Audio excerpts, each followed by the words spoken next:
They left me to struggle alone for 10 years, and now they're begging outside my factory gates to why children abandoned me at 65 when I lost everything. Now I'm 75, wealthy, and they want back in. What they don't know is I recorded every cruel word they said. I'm standing at my office window on the 3rd floor of Thompson Textiles, watching 3 cars pull into the visitor parking. Black sedan, that's my son Richard's new car. Silver SUV, my daughter Linda's vehicle. Blue pickup truck, my youngest, Marcus, probably borrowed it since his credit got destroyed years ago. Have you ever had family disappear when you needed them most, then return when you didn't need them at all? Hi viewers, kindly tell us where you're watching from and what time it is. Warm welcome to the family, enjoy the story. 10 years. 10 years since any of them spoke to me. Richard gets out first, wearing a suit I've never seen. Expensive. His construction business must be doing better than when he called me a burden on the family name. Linda follows, checking her makeup in the side mirror like she's preparing for a job interview instead of begging her mother for money. Marcus hangs back, hands in his pockets, looking around like he's never seen a successful business before. They haven't. When I lost the house in 2014, when Harold died and left me with medical bills bigger than our mortgage, when the bank took everything we'd worked 40 years to build, where were they? Richard told me to figure it out and stopped returning calls. Linda said I was too old to understand modern finances, and blocked my number. Marcus just disappeared entirely, like I'd died along with his father. The security guard at the gate is talking to them now. I can see Richard pointing up toward my office, probably demanding to see Mrs. Thompson, like we'd been chatting every week for a decade. If family abandonment sounds familiar, you need to see this justice. Subscribe, the payback is worth it. I built this place from nothing after they left me with nothing. Started in 2015 with a $200 sewing machine in a garage that leaked when it rained. Took clothing alterations for neighbors. Saved every dollar. Learned how to run a business by making every mistake possible and getting up anyway. If you've ever wondered what happens when family abandons you and then begs for your money, this story will change how you think about blood relationships forever. Have you ever been left to struggle alone by the people who should have helped you most?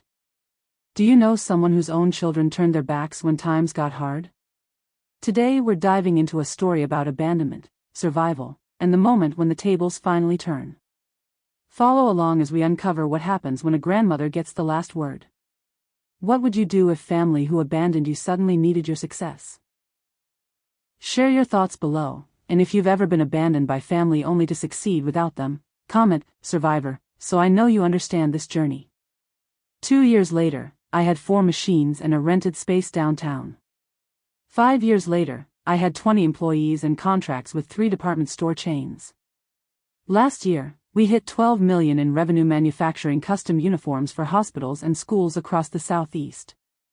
And not one of them called to congratulate me. Not when the local newspaper featured my story. Not when the governor visited for the ribbon cutting. Not when I hired my 100th employee and threw a company party that made the evening news. But today they're here.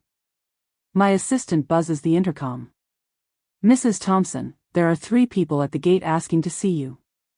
They say they're family. Family. The word tastes bitter after 10 years of silence. I reach into my desk drawer and pull out a manila folder labeled Evidence. Inside are printed emails, saved voicemails, text message screenshots, and one particularly nasty letter from Richard that I've been saving for exactly this moment. Tell security to send them up, I say into the intercom. All 3 of them. Time to remind them what family really sounds like when you're desperate. Comment payback time if you've waited years for family karma. Through the window, I watch them walk toward the building. Richard's trying to coach Linda and Marcus on what to say. Too late for coaching now. The elevator dings. Footsteps in the hallway. A soft knock on my door like they're afraid to disturb me. They should be afraid. My son Richard was crying at the security gate. The same man who called me worthless when I lost the house. The last thing my daughter said to me was, "Don't call us when you're homeless." I never called. December 15, 2014. The bank had just posted the foreclosure notice on my front door. Harold had been dead for 6 months, and the medical bills were drowning me faster than I could bail water. I called Linda first because she was always the practical one, the daughter who balanced her checkbook and planned her vacations 2 years ahead. "Mom, you need to sell everything and move into senior housing," she said, her voice flat like she was reading from a script. "This house is too much for you anyway." "Linda, I just need help with the payments until I can." "Until what?" "You're 65. You don't have income. Face reality." "Reality?" Like losing my husband wasn't reality enough. I tried Richard next. My oldest son, the one who'd borrowed money from us 12 times over the years to keep his construction business alive. "Mom, I can't enable your bad decisions anymore," he said. "You should have downsized years ago." Bad decisions. Like staying married to his father for 43 years was a bad decision. Like raising 3 children who'd turned their backs when I needed them was a bad decision. Marcus was my last hope. My baby, 35 years old but still the kid who used to climb into my bed during thunderstorms. "Marcus, honey, the bank says if I can make 3 payments, they'll work with me on a modification." "Mom, stop. Just stop. You're embarrassing yourself." "Embarrassing myself. By asking my children for help." "We've talked about this," he continued. "You're clinging to a house you can't afford because you won't accept that Dad is gone. It's unhealthy. Unhealthy. Like grief had an expiration date." "Don't call us when you're homeless," Linda had said. "We won't enable this anymore." The line went dead. I sat in that empty house for 3 more weeks before the sheriff came. Packed 43 years of marriage into boxes that barely filled a pickup truck. Moved into a studio apartment above Pete's Diner downtown where the heat worked sometimes and the neighbors minded their own business. My children changed their phone numbers. Blocked me on social media. Returned my Christmas cards unopened. For 10 years, I existed in a silence so complete it had weight. But silence teaches you things. It teaches you who you really are when nobody's watching. It teaches you what you're capable of when nobody believes in you. It teaches you to remember everything. What's the cruelest thing family ever said when you were down? I kept a journal through those first 2 years of homelessness and humiliation. Every conversation replayed. Every cruel word recorded. Every moment they chose themselves over their mother who'd sacrificed everything for them. The journal became my Bible. And today, they want forgiveness they never earned and money they never helped me make. I kept every voicemail they never left, every birthday they forgot, every holiday I spent alone that I started with $200 and a sewing machine in a garage that leaked when it rained. The garage belonged to Mrs. Chen, my landlord's mother, who felt sorry for the old woman living above the diner. She let me use the space for $20 a month because everyone deserves a chance to work. Mrs. Chen understood what my own children couldn't, that starting over isn't giving up, it's growing up. The first job was hemming pants for Pete, the diner owner. $5 per pair. I did 12 pairs that first week and felt richer than I had in months. Not because of the money, because someone trusted me to do good work. Word spread slowly in a small town. Mrs. Rodriguez needed her daughter's prom dress altered. Mr. Williams wanted his uniforms tailored for his security job. The high school needed 30 graduation gowns repaired after a storage accident. I said yes to everything. By month 6, I had 3 regular customers and a waiting list. By year 1, I'd saved enough to buy 2 more machines and rent a proper shop on Main Street. The shop was 800 square feet with windows that faced the street and a bell that rang when customers entered. I painted the walls yellow because yellow meant hope, and I hung a sign outside that read, "Thompson Alterations, quality work, fair prices." No family name. No husband's legacy. Just mine.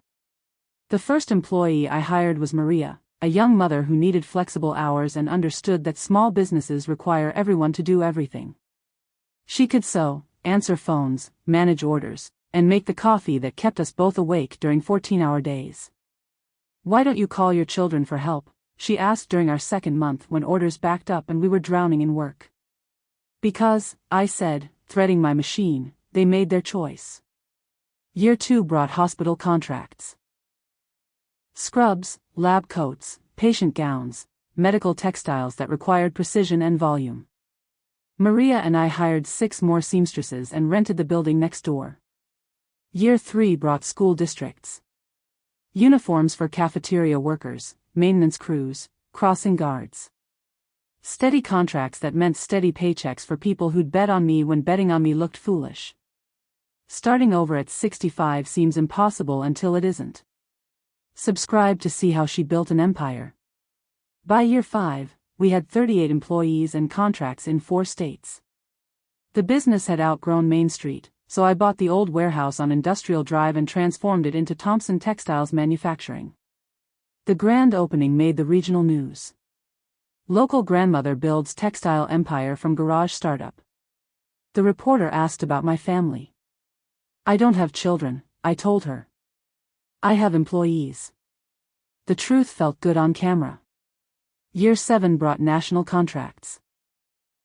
Military uniforms, prison garments, corporate workwear for Fortune 500 companies. Revenue hit 8 million. Then 10 million. Ever built something amazing after everyone counted you out? The day we hit 10 million in revenue, my phone rang for the first time in years. I didn't answer.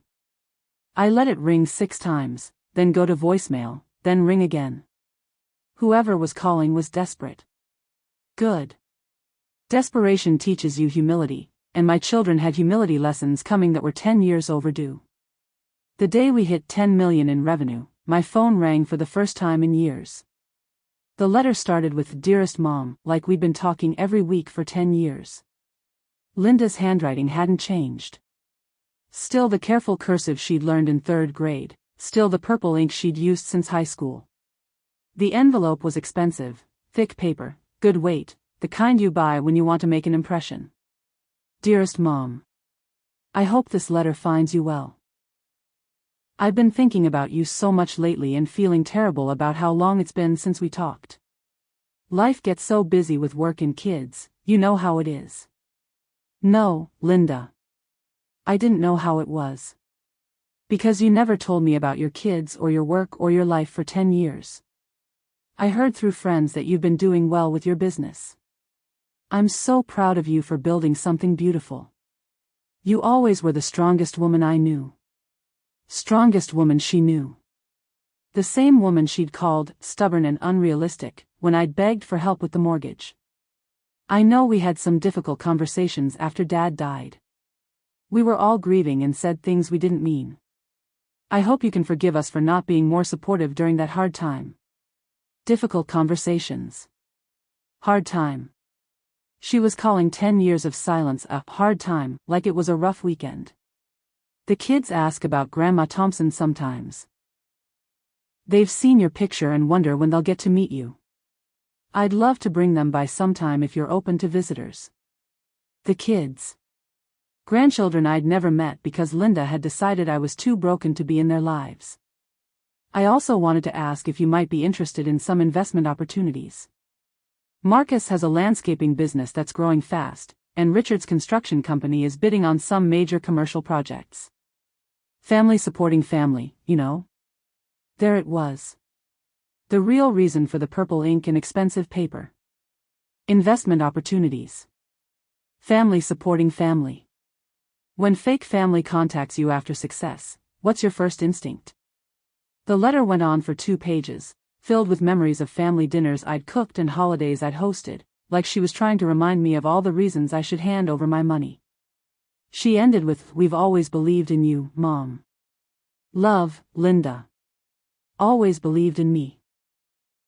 I walked to my filing cabinet and pulled out the folder marked December 2014. Inside was the eviction notice the bank had taped to my door. Below it was a photocopy of the message I'd left on Linda's voicemail. "Honey, it's Mom. The bank is taking the house next week. I don't know where to go. Please call me back. She never called back. But she'd always believed in me. I kept the letter next to the eviction notice they ignored. 20 minutes later, my phone rang. Linda's number on the screen for the first time in a decade. I let it ring. She ended with, "We've always believed in you." I kept the letter next to the eviction notice they ignored. I kept every cruel word they said. Every single one. The digital recorder sat in my kitchen drawer for 10 years, capturing conversations they thought were private. My own children, talking about me like I was already dead. "She's getting old anyway," Linda said during what she thought was a private call. The house money could really help us out. I started recording after the 3rd month of silence. Something told me to document their cruelty. Maybe it was survival instinct. Maybe it was planning for revenge. Either way, I'm glad I listened to that voice. The files filled up 3 separate hard drives. Hundreds of hours of evidence. Family dinners where they complained about having to deal with Mom. Phone calls where they calculated my life insurance. Even that Christmas when Richard told his wife, "We should just wait it out. She can't live forever." They had no idea I was documenting everything. But the crown jewel wasn't a recording. It was a letter. A handwritten letter from Linda to her brother Paul, dated 6 months after they stopped talking to me. The letter where she called me a burden and suggested they phase me out completely until she gets the hint. I found it wedged between some old magazines Paul had left behind. He must have forgotten about it when he cleared out his stuff from my garage. The letter spelled out their entire plan. How they would ignore me until I either gave up or died. How they would split my assets afterward. How they would tell their children that Grandma just got too difficult to handle. 23 years I raised those children. 23 years of scraped knees and school plays and driving them everywhere they needed to go. And this was their thank you letter. I made copies of everything. Physical copies, digital copies, cloud storage copies. If they wanted to play games with evidence, I was going to win. The recording equipment became my closest companion. I upgraded to better microphones. Professional-grade storage systems.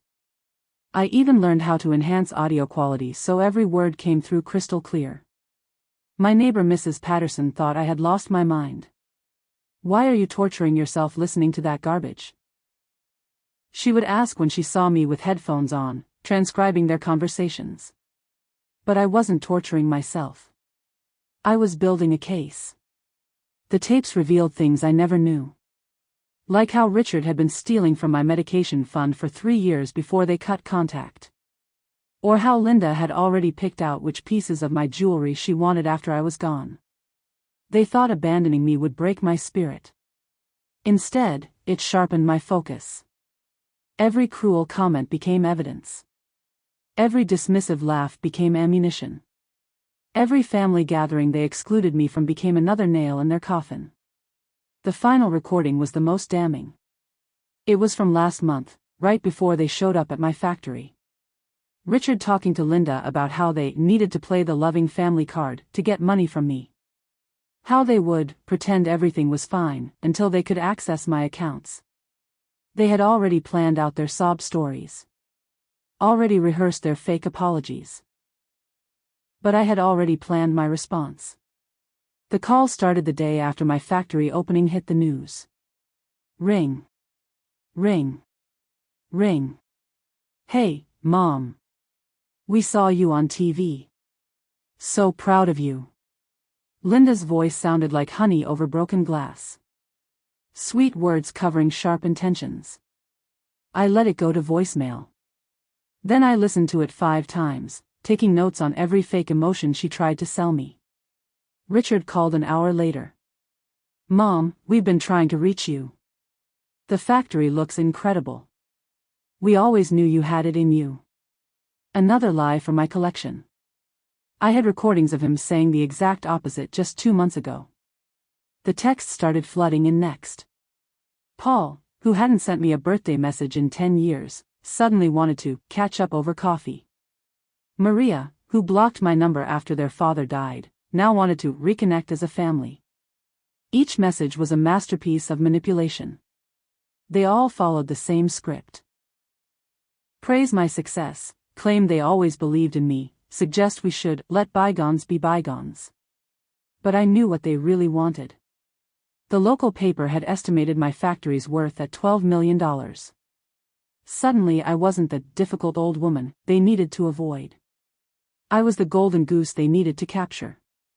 The most pathetic call came from Linda's husband, Steve.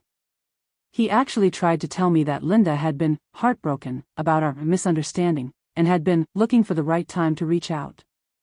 I almost laughed out loud. I had a recording of Linda from 3 weeks ago saying she hoped I would just fade away quietly so they wouldn't have to deal with inheritance drama. But the call that sealed their fate came from Richard's teenage son, Danny. My own grandson, who I hadn't spoken to since he was 8 years old. "Grandma? It's Danny. Dad gave me your number. He said you've been going through some stuff, but that you're doing better now. Maybe we could hang out sometime?" The boy's voice shook with uncertainty. He didn't even remember me properly. That broke something inside me that I didn't know could still break. They were using my own grandson as bait. That night, I made a decision. No more passive documentation. No more waiting for them to make the next move. It was time to take control of this situation.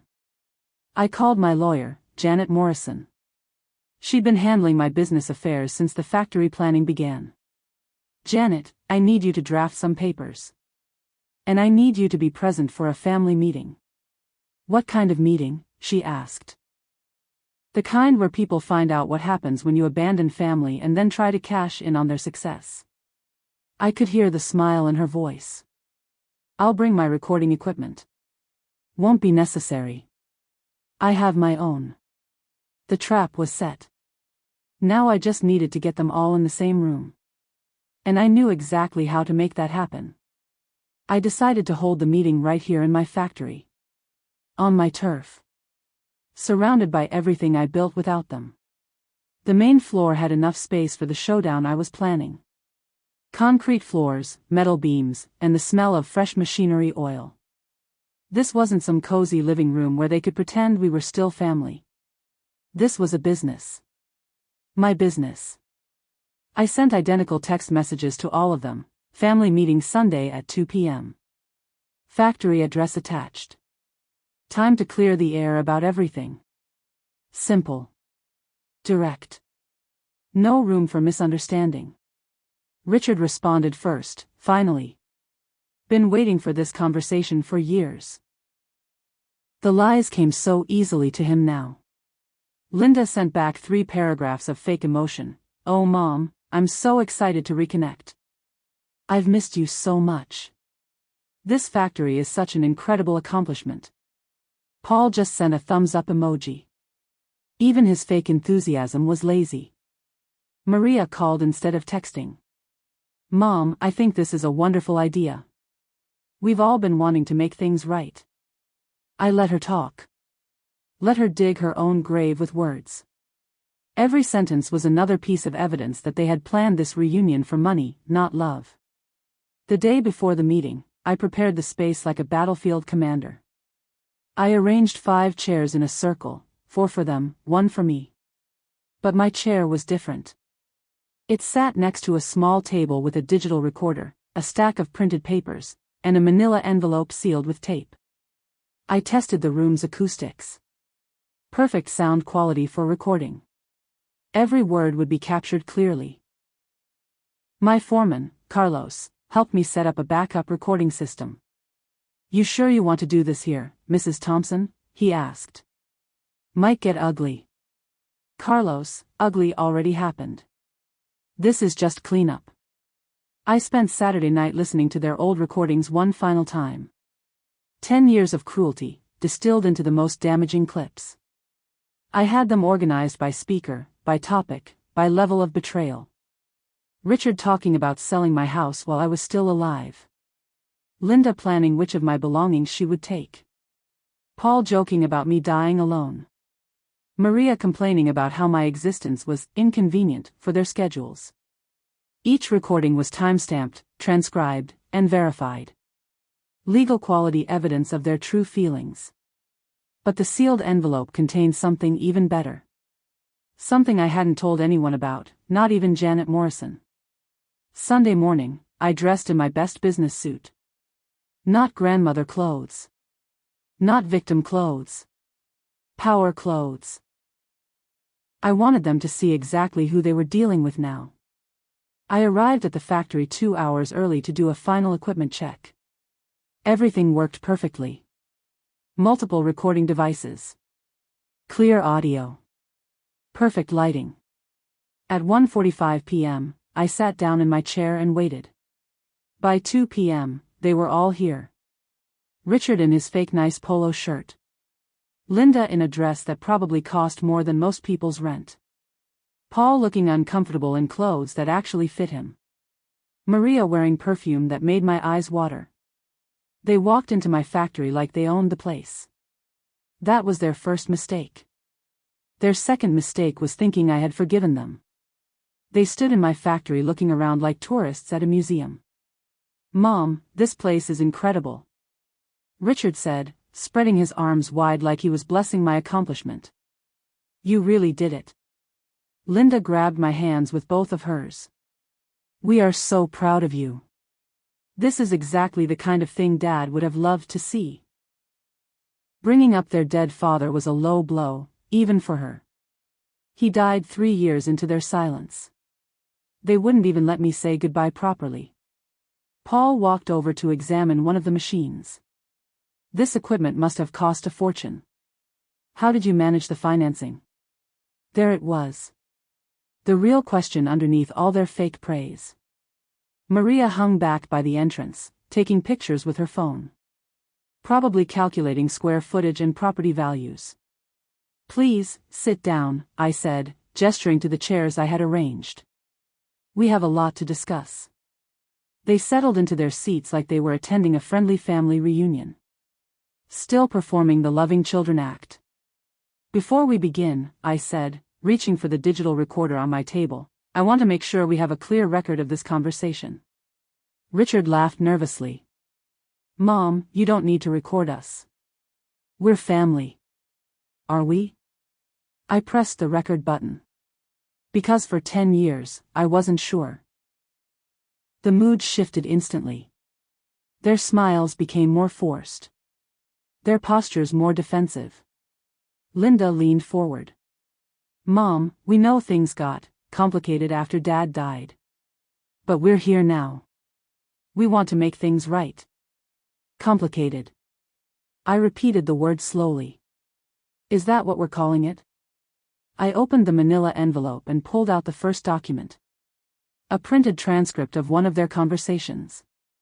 "Linda, would you like to read this aloud?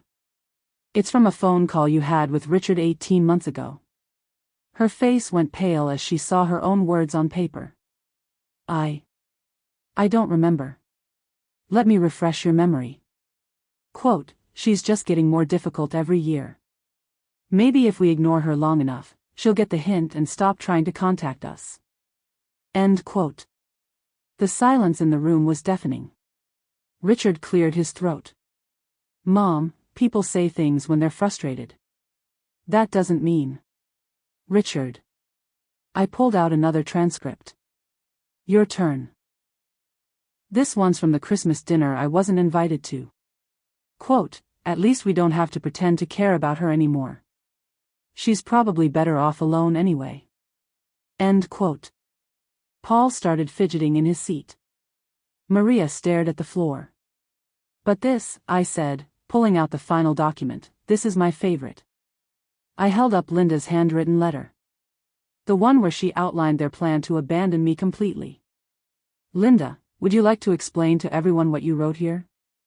About how I was a burden that needed to be phased out?" Tears started running down her face, but I knew they weren't real.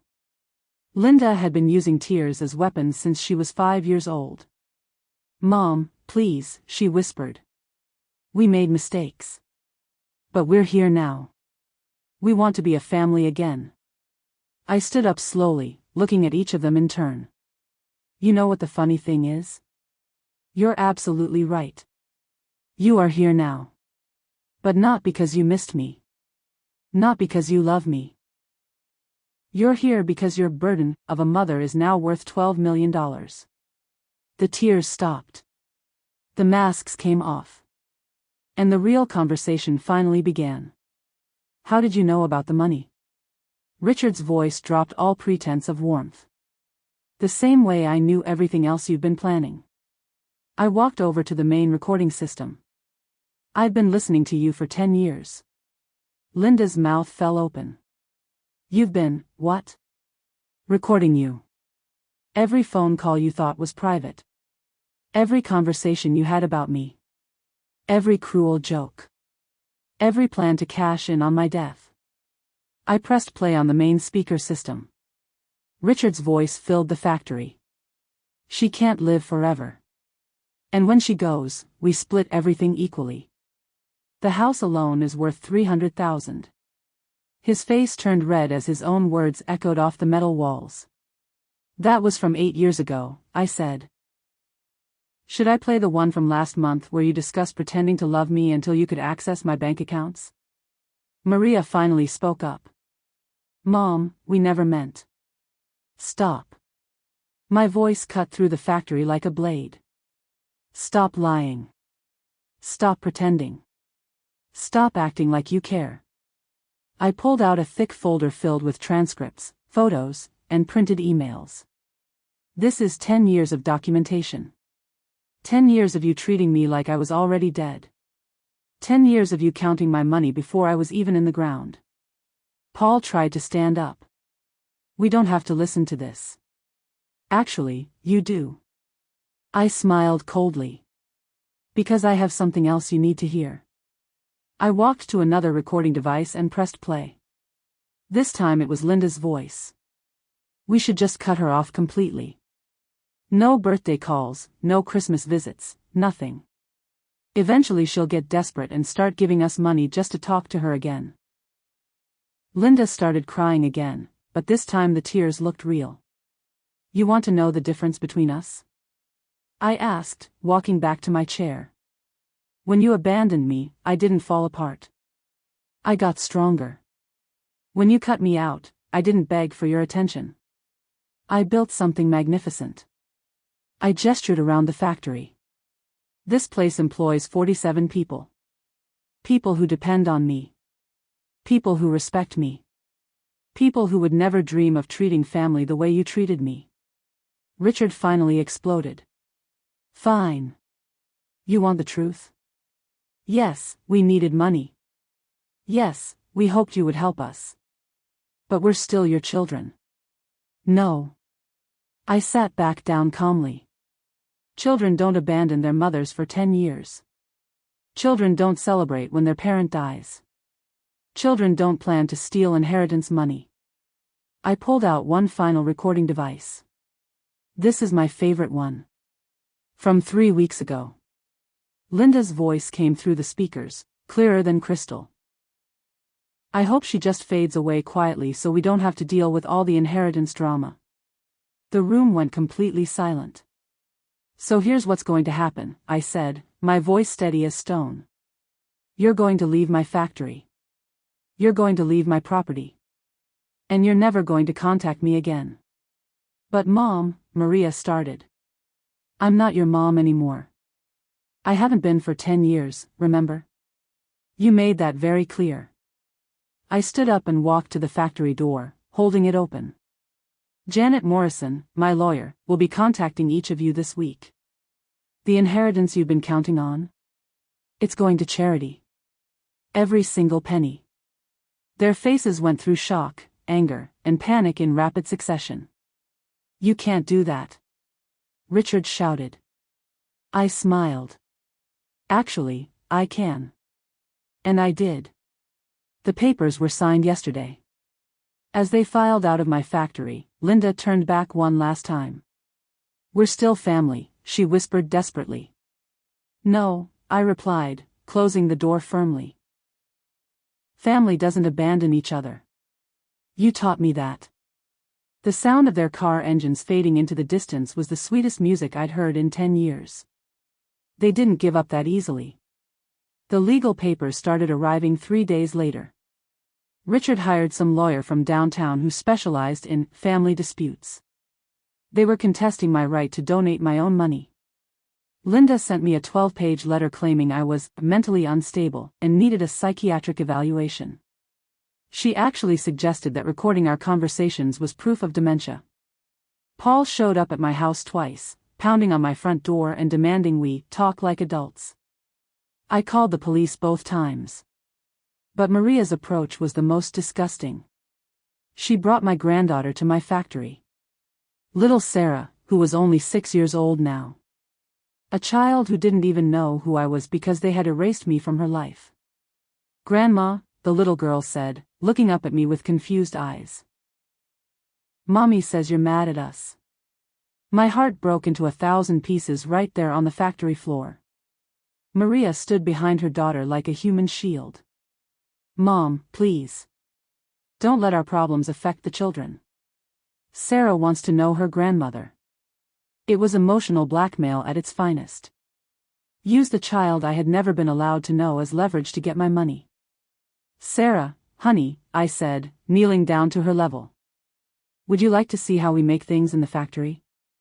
For 20 minutes, I showed my granddaughter around my life's work. She asked questions about every machine. She wanted to know how everything worked. She was bright and curious and everything a grandmother could hope for. And when the tour was over, I walked her back to Maria. "Sarah, I need you to remember something very important," I told her. "Your mommy chose not to let me be part of your life for 6 whole years. That wasn't my choice. That was hers." Maria's face went white. "But maybe someday, when you're older, you can make your own choices about who you want to know." I handed Sarah a business card with my factory's address on it. "Keep this safe, okay?" After they left, I called Janet Morrison. "They're using the children now," I told her. I figured they would. It's the last weapon they have left.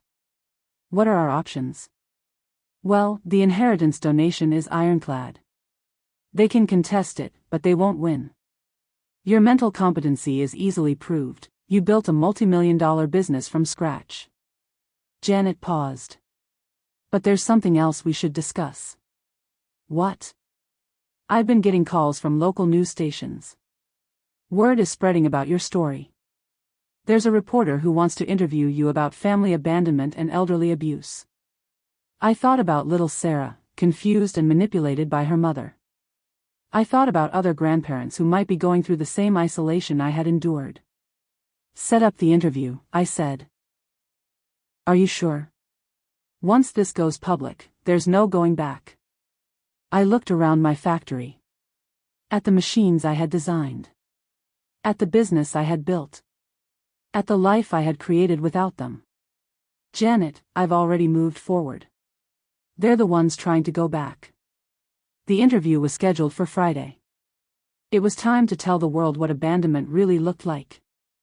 The night before the interview, I found myself going through old photo albums.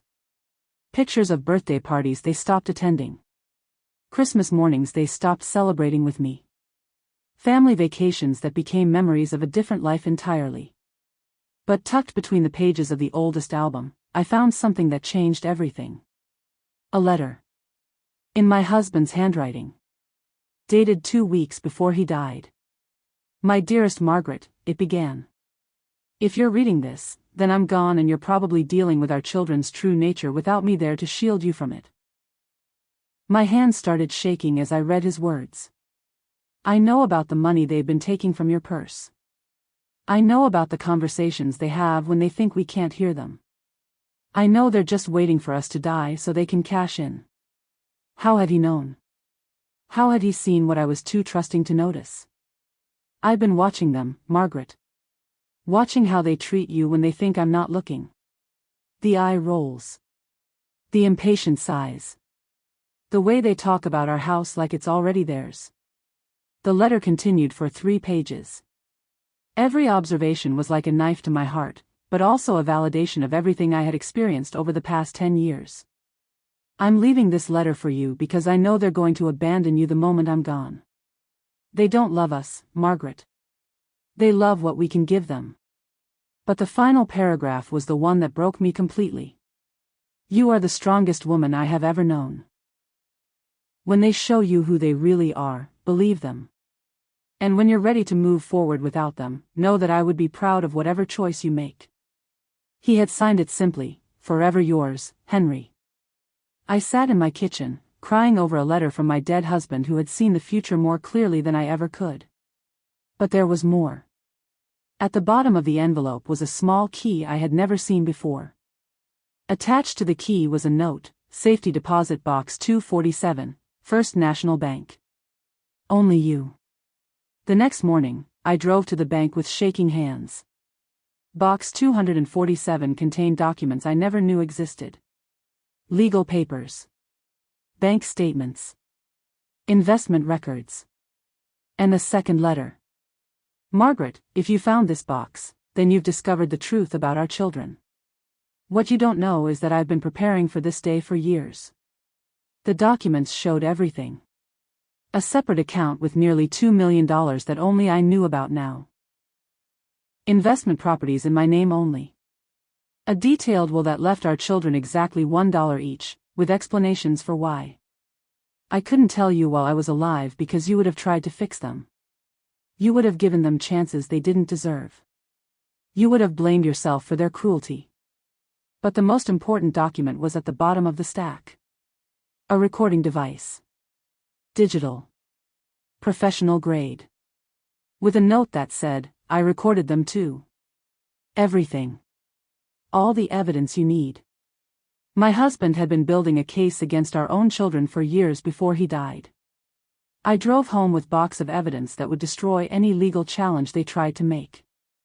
Henry had protected me even from beyond the grave. That afternoon, I called Janet Morrison. We need to add something to my story, I told her. What's that? Proof that this has been going on a lot longer than 10 years. Henry's recordings were devastating. Conversations from 5 years before he died. Our children discussing how much our life insurance policies were worth. Debates about whether they should put us in a nursing home to save money. Calculations about property values and inheritance timelines. But the worst recording was from Richard and Linda, talking about their father's cancer diagnosis. At least it's moving fast, Linda said on the tape. Won't be a long, drawn-out thing that costs a fortune. Yeah, Richard agreed. And Mom will probably follow pretty quickly after. People their age don't handle grief well. They were planning our deaths like a business transaction. Henry had documented everything. Not just the conversations, but the dates, the contexts, the people involved. He had built a legal case that would hold up in any court.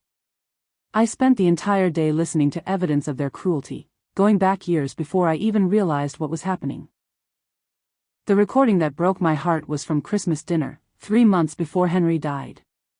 They thought he was napping in his chair, but he was actually awake and recording. We should start going through their stuff now, Maria suggested. Pick out what we want before Mom gives it all away to charity or something stupid. Good idea, Paul replied. That china set alone is probably worth $5,000. They were dividing up our belongings while we were still sitting in the same room. But Henry's final recording was the one that sealed their fate forever. It was from the day before he died. Richard and Linda were at the hospital, talking in the hallway outside his room. How much longer do the doctors think? Linda asked.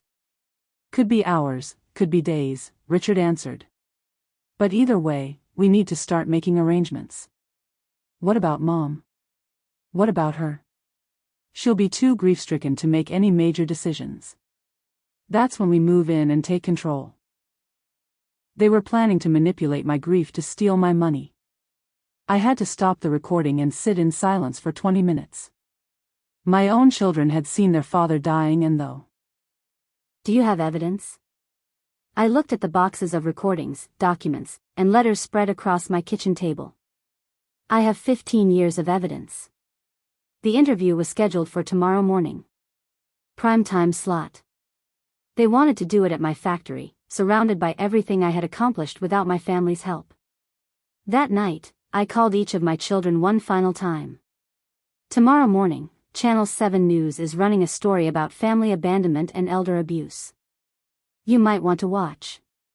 Richard tried to interrupt, but I cut him off. I'm not asking for your permission. I'm not asking for your forgiveness. I'm just letting you know that your names will be mentioned. I hung up before any of them could respond. Tomorrow, the whole city would know what they had done. And I was finally ready to let the world judge them. The reporter's name was Jessica Martinez, and she didn't waste time with softball questions. Mrs. Thompson, your children claim you're exaggerating the situation for attention. How do you respond to that? I had expected this question. I was ready. Jessica, let me play you something.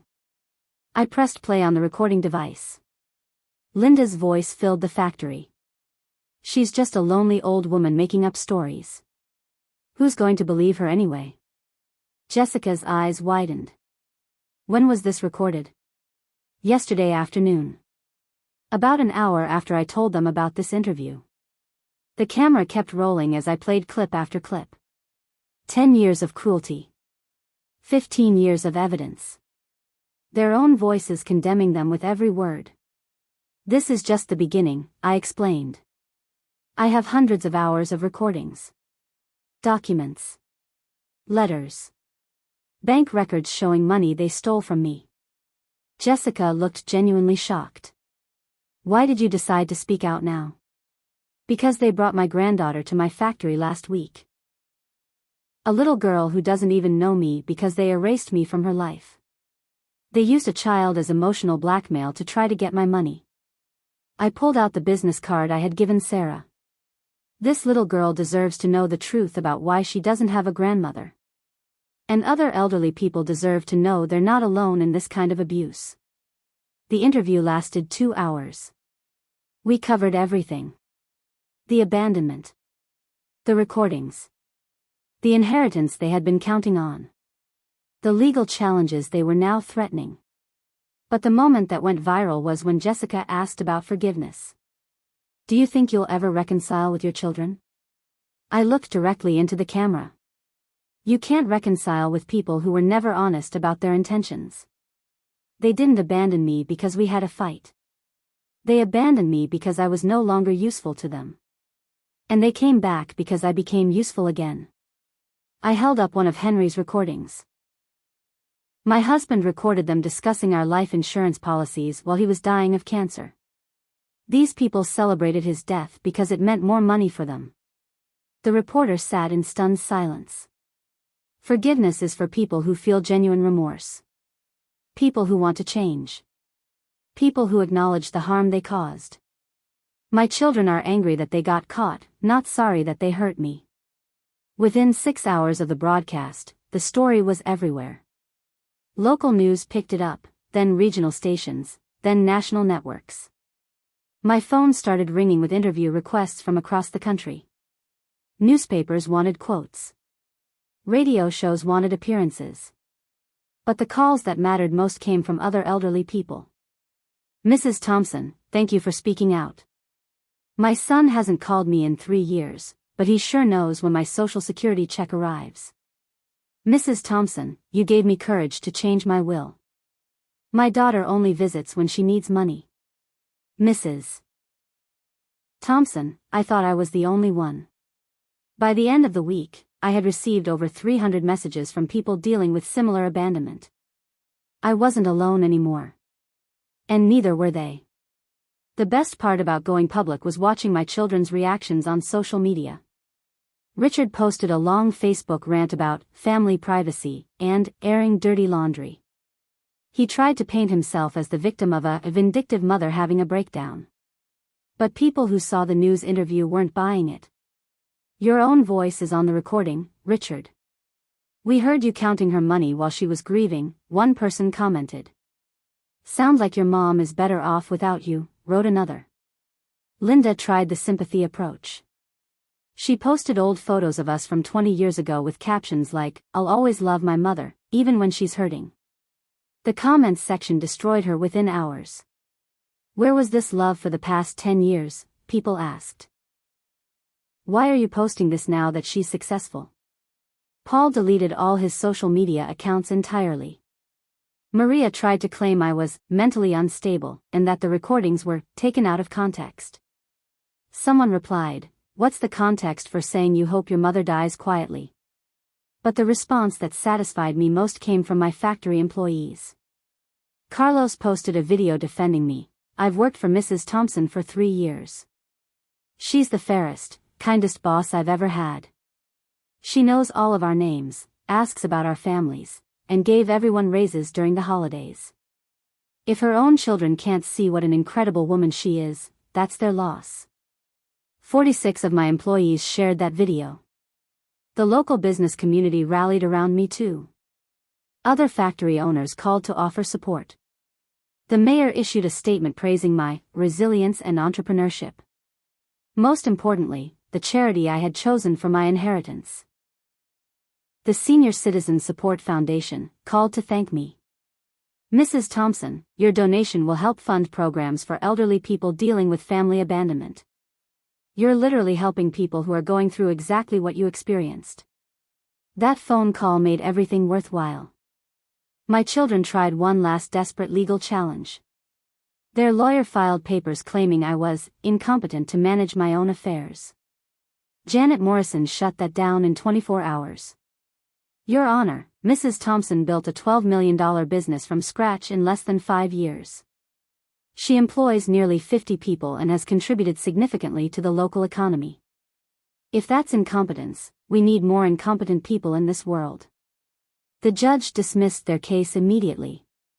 3 weeks after the interview aired, I received a package in the mail with no return address.